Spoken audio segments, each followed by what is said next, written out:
No vídeo de hoje eu vou contar para vocês como foi meu método de estudos em Humanas, Linguagens e Redação que me fizeram aprovar em Medicina na Federal, utilizando a nota do Enem 2022. Olá pessoal, para quem não me conhece, eu me chamo Luísa, sou estudante de Medicina da UFBA, atualmente indo para o terceiro semestre, e hoje eu resolvi trazer a continuação do vídeo anterior, onde eu falo sobre como foi que eu estudei para Matemática e Ciências da Natureza no meu ano de aprovação, só que hoje eu vou falar sobre como eu estudei Humanas, Linguagens e Redação no ano da minha aprovação, que foi no ano de 2022. Bom, pessoal, começando por Humanas, o meu método de estudos foi um tanto quanto diferente do convencional. Eu utilizei um método, que atualmente eu considero até bastante conhecido pelos estudantes, que é o método da maratona de Humanas.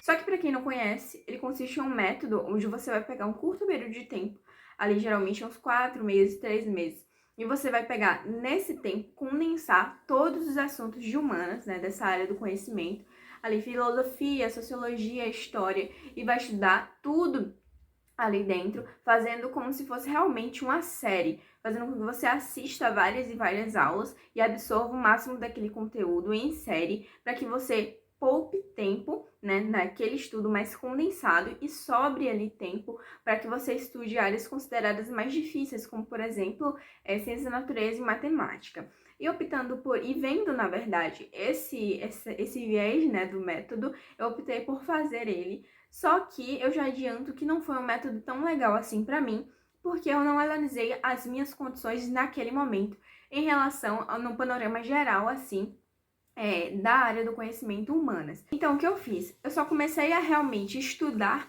de fato, humanas a partir do mês de junho ali de 2022, que é justamente para fazer ali aquela maratona. Então, eu ia fazendo a maratona, ia assistindo as aulas, ia fazendo exercícios, aulas seguidas de aulas e várias aulas e muitas aulas. Detalhe, ali geralmente, no 1,5x ou no 2x mesmo, então vendo aulas extremamente aceleradas e de uma forma bastante frenética até, para o que é considerado ideal, e eu fui fazendo esse método. Só que quando eu ia para os exercícios e ia para os simulados, eu não via tanto resultado assim, obviamente, porque eu fazia um negócio super acelerado, passava por cima de várias coisas, não conseguia reter tanto conteúdo por causa realmente da frequência ali de assuntos novos que iam chegando para mim, e eu não consegui me sentir bem em termos de resultado, fazendo, seguindo esse método de estudos que foi a maratona de humanas. Só que depois que eu me dei conta de por que não estava funcionando para mim, já que dava certo para tantas e tantas outras pessoas que eu acompanhava ali naquele momento. Não deu certo para mim justamente porque eu não fiz uma avaliação minha antes de decidir fazer a maratona de humanas. Então, o que eu deveria ter feito é pensar, olha, essa maratona de humanas, ela é geralmente para pessoas que estão ali estudando há muito tempo, estão ali no cursinho, faz anos e anos. E elas realmente já estudaram bastante de humanas, já estudaram muito geografia, já estudaram muito história, já tem ali o conteúdo de certa forma dominado, mas precisam relembrar. Na minha visão hoje, a maratona de humanas é justamente para essas pessoas. Para mim, eu não me considerava tão boa assim em humanas. Eu sabia muita coisa, claro, mas não era assim uma pessoa tão boa. Eu me considerava ali meio média, mediana em humanas. Só que o meu erro foi fazer essa maratona, desconsiderando essa parte. E isso faz com que eu meio que perdesse um tempo ali assistindo várias e várias aulas, levando ali uns dois meses e meio nisso. E depois que eu tive que correr atrás bastante para ver os conteúdos principais que caíam ali em humanas, para estudar detalhadamente, fazendo os meus flashcards, resolvendo exercícios mesmo, resolvendo bastante questões. E aí começando a ver resultados nos meus simulados. Eu fazia, então, portanto, assistir às aulas dos conteúdos mais importantes de humanas, só que como o tempo ali já não era tão, tão útil para mim, tão legal comigo, o que eu fazia? Eu assistia essas aulas, só que eu focava muito em questões. Porque por mais que eu assistisse às aulas dos conteúdos mais recorrentes, eu estava deixando de lado ali aqueles conteúdos que às vezes não caem, às vezes não caem com tanta frequência, então fazendo as questões eu meio que abarcava também esses conteúdos. Então quando eu percebi meio que essa burrada que eu fiz em relação a mim mesma, ao meu estado naquele momento, eu comecei a fazer muitas questões para meio que compensar isso. E no final eu acho que deu certo, eu fui fazendo simuladinhos durante a semana. Assim como eu falei no vídeo anterior, eu fazia simuladinhos tanto do Sais quanto do poliedro, Bernoulli, ângulo também fazia.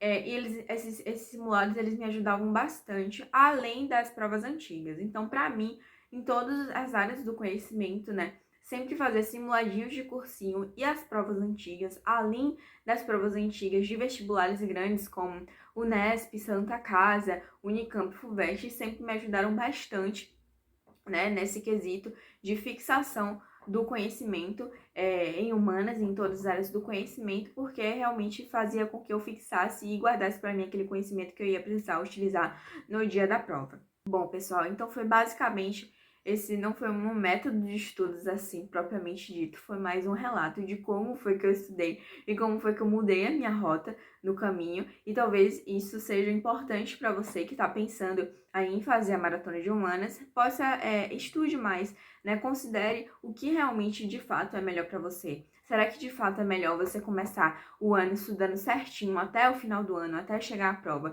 os conteúdos de humanas, com calma, né? Um por um de cada vez, indo assistindo as aulas, fazendo seus flashcards, resolvendo várias e várias questões, fazendo a lista sniper, que eu também apliquei. Então, assim, gente, é realmente se autoavaliar e testar se aquilo vai fazer sentido para você.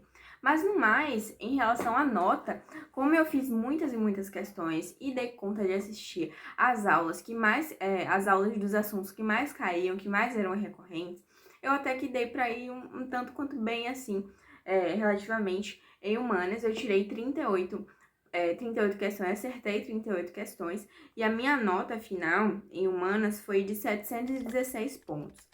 Assim, eu considero que uma nota não foi tão boa assim em relação ao número de acertos.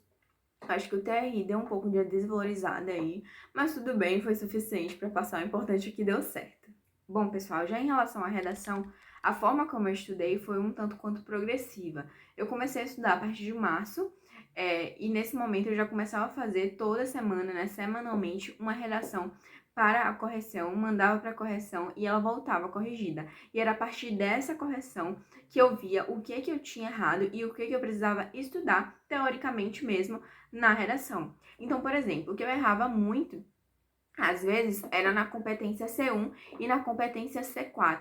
A competência C1 que fala ali sobre gramática e a competência C4 que fala ali sobre a coesão do seu texto, sobre a sua argumentação, se ela tá fechadinha, bonitinha e tal. E aí, o que eu fazia? Eu via que eu tava errando nessas competências e simplesmente procurava realmente vídeos teóricos sobre aquilo no YouTube, como por exemplo o canal da Poxa Lulu, o da Luma e ponto. Via, né, esses conteúdos e no final eu conseguia fazer, implementando, né, na minha próxima redação da semana seguinte, esses métodos que elas passavam e tudo mais, todo o conhecimento teórico que eu adquiri, eu ia fazendo nessa próxima redação. Então, esse foi um estudo muito progressivo. Eu mandava a redação, via qual era a correção dessa redação e, a partir da correção, que eu fazia um estudo mais detalhado sobre o que eu estava errando e assim eu conseguia aprender e indo progredindo, né, na minha redação. No final das contas, eu parti de 880 no meu último Enem para 940, que eu considero um avanço muito grande, muito importante e decisivo, né, na minha aprovação. 940 eu poderia ter tirado ali 960 facilmente, mas logo quando eu cheguei em casa eu vi um erro ali na minha introdução, que foi assim, que eu fiquei, nossa, sabe quando você fica martelando aquele erro? E aí no final eu vi que realmente tinha custado alguns pontos para mim na correção final do Enem, mas deu tudo certo. Além disso, na redação, durante o ano, eu também fazia anotações de repertórios principais e argumentos que eram coringas. Por exemplo, tinha um argumento coringa e aí para ele eu tinha paralelamente um repertório que servia para ele. E eu anotava ali tudo no Notion e indo fazendo, né, esse manual mesmo, esse compilado de argumentos e de repertórios, para que quando chegasse um tema novo, um tema assim inesperado, eu realmente conseguisse desenvolver aquele tema e saber escrever uma boa redação. Então foi assim que eu fui desenvolvendo a minha redação. No final deu tudo certo, como vocês viram. E foi isso, gente. Redação não tem muito segredo, é prática e correção dos seus erros.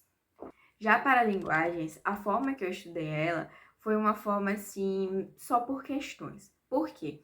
Porque linguagens é uma matéria que eu não sabia muito bem como lidar com a sua teoria. Tudo bem que no cursinho, né, na prova total que eu assinava, tinha todas as aulas ali de linguagens, todas as aulas de literatura e tudo mais, mas em linguagem especificamente naquela parte mais de interpretação, todo mundo fala que linguagem é interpretação, eu não acho hoje que seja tanto interpretação, acho que tem sim conteúdo a ser estudado, mas no momento eu não tinha tanto essa percepção, e aí eu acabei negligenciando essa parte de assistir às aulas teóricas da parte de linguagens, e eu só assistia basicamente de teoria, aquilo que é o basicão, né, das linguagens, que é elementos da comunicação, figuras de linguagem, e também assisti todas as aulas de literatura, porque isso realmente não tinha conhecimento nenhum sobre isso. Só que no final das contas eu fiz muito mais questões do que assistir aulas em linguagem. E isso não me rendeu, assim, digamos, um resultado tão expressivo, assim, tanto nos simulados mesmo. Eu nunca passava ali de 35, 36, às vezes, raramente eu chegava ali a 40. Então, eu não acho, hoje, né, vendo hoje, pela visão de hoje, que foi um método bom. Na verdade, não foi nenhum método, foi só resolver questões mesmo. Só que eu conversei com a minha amiga, que ela foi muito bem em linguagens, eu acho que ela tirou mais de 40, não sei exatamente quanto. E ela falou que, basicamente, ela assistiu todas as aulas do cursinho, mas não foi tão determinante assim. O que ela mais fez, que ajudou ela a tirar uma boa quantidade de acertos em linguagem, foi, de fato, né, resolver questões e entender os padrões dos exercícios. Então, uma dica para vocês é essa, né? Resolva as questões de linguagens, assistam às aulas, resolva as questões de linguagens, mas principalmente fiquem atentos aos padrões e assim, fazendo várias questões, vocês vão conseguir, né, no momento da prova, fazer uma melhor prova de linguagens. Na linguagem de 2022 também, na prova, eu lembro que teve questões imensas, que eu realmente fiquei assim, meio confusa, sem entender. E isso puxou muito do meu tempo, né? No final das contas, eu tive que chutar algumas por causa do tempo. E isso realmente foi prejudicial. No final, se eu não me engano, eu acho que eu acertei 35, foi 36, não lembro bem, questões em linguagens. E a minha nota final em linguagens foi 651. E foi isso, gente. Eu espero muito que o vídeo de hoje tenha ajudado vocês. Se ajudou, por favor, não se esqueça de deixar o curtir aqui embaixo e se inscrever no canal. Ajuda muito essa pessoa que está agora iniciando no YouTube. E espero muito que o vídeo tenha ajudado vocês, incentivado vocês de alguma forma a continuarem estudando, a continuarem trilhando esse caminho da medicina e de alguma forma, na certa forma, dado alguma luz do que fazer, do que não fazer, do que é melhor para você. Certo, gente? Muito obrigada por ter assistido até aqui. Um beijo e até a próxima. Tchau, tchau.